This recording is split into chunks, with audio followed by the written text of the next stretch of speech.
પાઠ નંબર 15 દાદાજીનો પત્ર.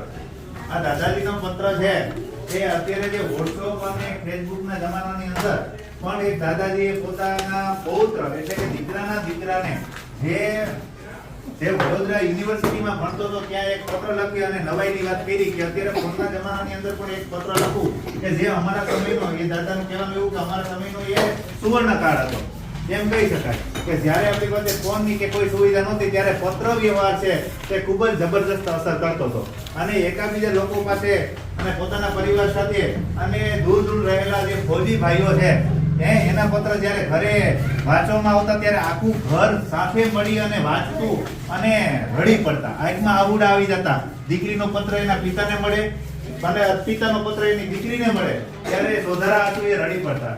જ્યાં કારણ કે આપણે WhatsApp ની અંદર માત્ર બોલી શકીએ છીએ, લખી શકીએ છીએ, પણ આપણા અક્ષર અને આપણી લાગણીને ઉતારી નથી શકતા. જ્યારે પત્રની અંદર આપણે આપણી લાગણીને પણ ઉતારી શકીએ છીએ, આપણા અક્ષરને પણ કંડારી શકીએ છીએ. એવો એ પત્ર વ્યવહારનો જમાનો હતો. એ સમયની આપણી આ વાત પોતાના દાદા છે તે પોતાના પૌત્ર વિવેકને એ પત્ર લખી અને એક આશ્ચર્યજનક કહે છે કે જ્યારે અત્યારે ફોનના જમાનાની અંદર પણ આ 2022 નો પત્ર છે એ હું તને મોકલી રહ્યો છું.